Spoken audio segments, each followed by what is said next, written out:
لیکن نا دنیا میں تنازع تو ہوتے ہیں نا، کشمیر تنازع ہے، ایریٹیریا میں تنازع ہوتا تھا، بہت عرصہ ہو گیا سنتے آئے ہیں، وہاں بھی کوئی تنازع، کسی اور جگہ بھی تنازع ہو سکتا ہے۔ آیا کشمیر فلسطین بھی ایسے ہی تنازع میں سے ایک تنازع ہے؟ تو بات اچھی طرح سمجھ لیجئے، یہ ایسا تنازع نہیں ہے۔ یہ جو علاقہ ہے یہ اللہ کا خاص علاقہ ہے، جیسے بیت اللہ ہے نا، حدود حرم ہے، حدود حرم کے اندر کی زمین باقی دنیا کی زمین کی طرح نہیں ہے۔ آپ مانتے ہیں نا یہ بات؟ ایمان ہے نا آپ کا اس بات کے اوپر؟ یہ اللہ کا مرکز ہے دنیا میں توحید کا، اور دوسرا بڑا مرکز کہاں پہ ہے توحید کا؟ یہ ابراہیم علیہ السلام نے یہ دو مراکز بنائے تھے نا، ایک حجاز میں اور دوسرا فلسطین میں۔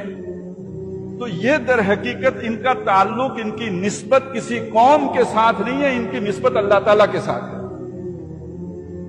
چنانچہ قرآن مجید میں اس ارض فلسطین کے بارے میں الذی بارکنا حولہ کے بھی الفاظ آئے ہیں، اور یہاں پہ الفاظ آئے ہیں المقدسۃ التی، وہ زمین جس کو ہم نے مقدس کر دیا، یعنی باقی زمین اور طرح کی زمین ہے، ارض فلسطین اور طرح کی زمین ہے۔ سورہ بنی اسرائیل کے شروع میں فرمایا سبحان الذی اسریٰ بعبدہ لیلا من المسجد الحرام الی المسجد الاقصی الذی بارکنا حولہ، وہ زمین کے جس کے ماحول کو ہم نے بابرکت بنایا۔ یہ عام زمین نہیں ہے۔ میں مثال آپ کے سامنے یوں رکھوں، جیسے یہ ملک ہے ہمارا پاکستان، یہ ہمارا ملک ہے، اس پاکستان کے اوپر امریکہ کا ایک سفارت خانہ بھی ہے ہمارے زمین پر، لیکن سفارت خانہ امریکہ کا ہے، انڈیا کا بھی ہے اور ملکوں کا بھی ہے۔ زمین ہماری ہے، لیکن جو زمین ہم نے سفارت خانے کو دے دی وہ حصہ وہاں پہ قانون کس کا نافذ ہوگا؟ امریکہ کا۔ وہ ہمارا قانون نہیں نافذ ہوگا وہاں پہ۔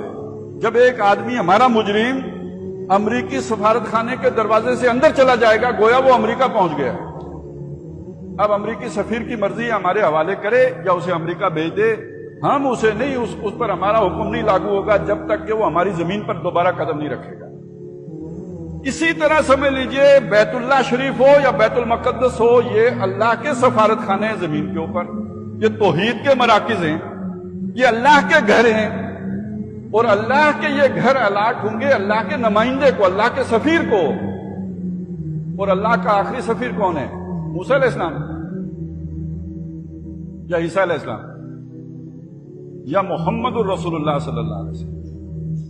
تو جناب یہ محمد الرسول اللہ اللہ کے آخری سفیر ہیں، اور اس نسبت سے زمین کے اوپر وہ تمام مقدسات اور تمام تبرک والی چیزیں جو اللہ سے نسبت رکھتی ہیں، وہ در حقیقت اس کے کسٹوڈین محمد الرسول اللہ ہو گئے صلی اللہ علیہ وسلم۔ اگر یہ بات سمجھ میں آئی ہے تو وہ واقعہ سمجھ میں آئے گا۔ اللہ تعالیٰ کا فیصلہ تھا محمد الرسول اللہ کو آسمان پر لے جانے کا، معراج کا بڑا مشہور واقعہ ہے۔ اس زمین کے اوپر سب سے مقدس جگہ بیت اللہ ہے، جہاں پہ حضور رہتے تھے، مکے میں۔ تو آسمان پہ جانا تھا تو مکے سے جانا چاہیے تھا نا۔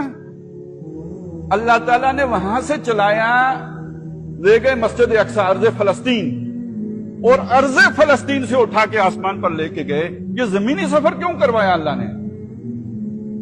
سورہ بنی اسرائیل میں آسمانی سفر کا ذکر ہی نہیں ہے، جو اللہ نے ذکر کیا وہ زمینی سفر کا ذکر کیا۔ سبحان الذی اسریٰ بعبدہ لیلا من المسجد الحرام الی المسجد الاقصی۔ یہ مسجد اقصی کہاں ہے؟ یہ ارض فلسطین میں ہے۔ تو اللہ وہاں پہ کیوں لے گئے؟ کہا لنریہ من آیاتنا، تاکہ ہم اسے اپنی نشانیاں دکھائیں۔ کیا نشانیاں دکھائیں ہمیں نہیں معلوم، لیکن جو نشانی ہمیں معلوم ہے، جو بتائی گئی، حضور صلی اللہ علیہ وسلم نے خود بتائی، وہ نشانی کیا ہے؟ کہ اس مسجد اقصی میں محمد الرسول اللہ کو مصلی پہ کھڑا کیا گیا ہے، اور باقی تمام نبی، اور نبی کون تھے جو اس سے پہلے اس مصلی پر کھڑے ہوتے رہے، وہ سارے وہ اس مصلی کو چھوڑ کر محمد الرسول اللہ کی اقتداء میں کھڑے ہو گئے۔ اس کا کیا مطلب ہے؟ انہوں نے حضور کی امامت کو قبول کر لیا، یعنی اب اس مسجد کے متولی بھی محمد الرسول اللہ قرار پا گئے۔ اب اس اعتبار سے دیکھیں کہ حضور کے جانے کے بعد اس کی تولیت کس کے پاس جائے گی؟ حضور کی امت کے پاس جائے گی۔ قرآن کا وارث کون بنایا اللہ نے؟ کس کو بنایا؟ اللہ کا کلام ہے نا، محمد الرسول اللہ پہ اترا ہے نا۔